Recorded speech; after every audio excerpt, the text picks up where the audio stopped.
Hi friends, Suzanne here with a new mini-series called Crafting at the Lake House. I started this one-day local retreat back in 2019 and was finally able to open registrations for this fall of 2021, with more planned for the new year. So if you're local, I'd love to have you join in. Registrations will be on my blog, sunstampin.com. I asked a friend and fellow demonstrator, Terry, from carddesignsbyterry.com to help me with the event. We split the work, the costs, and brought together our local crafters for a first-class event. In this series, I'm sharing a dozen card designs we created for the make and takes at the event. Fair warning, some products are from the last celebration, so if you are looking to recreate, you may have to substitute. For today's card, I am using the Frosted Gingerbread stamp set. This stamp set does come in a bundle, and you will find it on page 9 of the mini catalog. This is an image from the stamp set. I've inked it up with real red, and this is 4 by 5¼ inches panel of basic white card.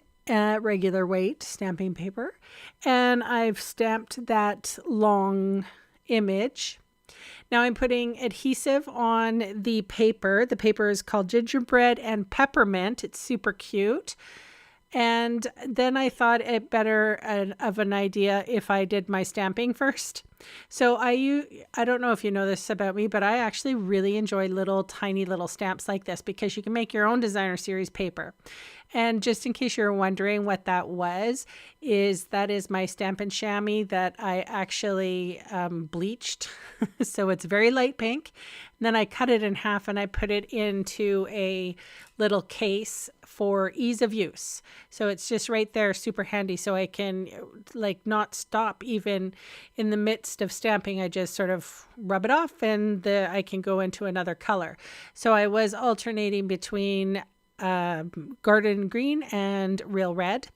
I've stamped the sentiment wishing you a Merry Christmas in garden green, and I used the Label Me Lovely punch actually. So this is a really cool way of stretching a punch out. You don't have to have many different sizes. You just need to be creative with it.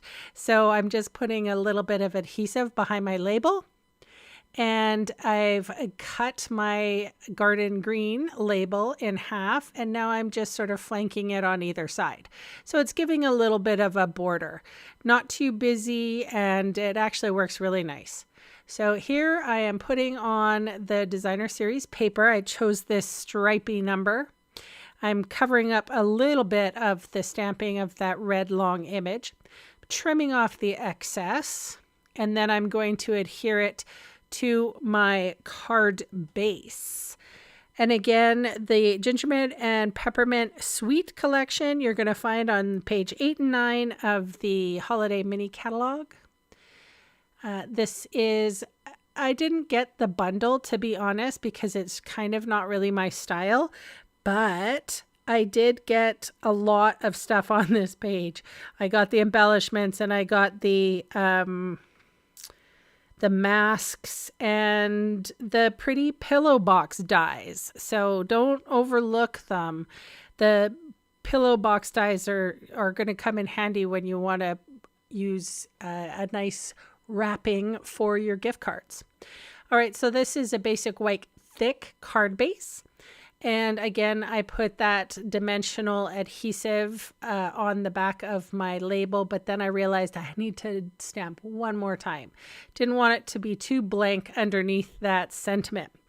So there you have it. You can see all the supplies I used today listed below in the video See More section or in the supplies section of my blog. Those fast links will take you to my Canadian online store.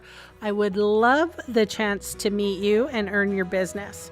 So thank you so much for watching, and bye for now.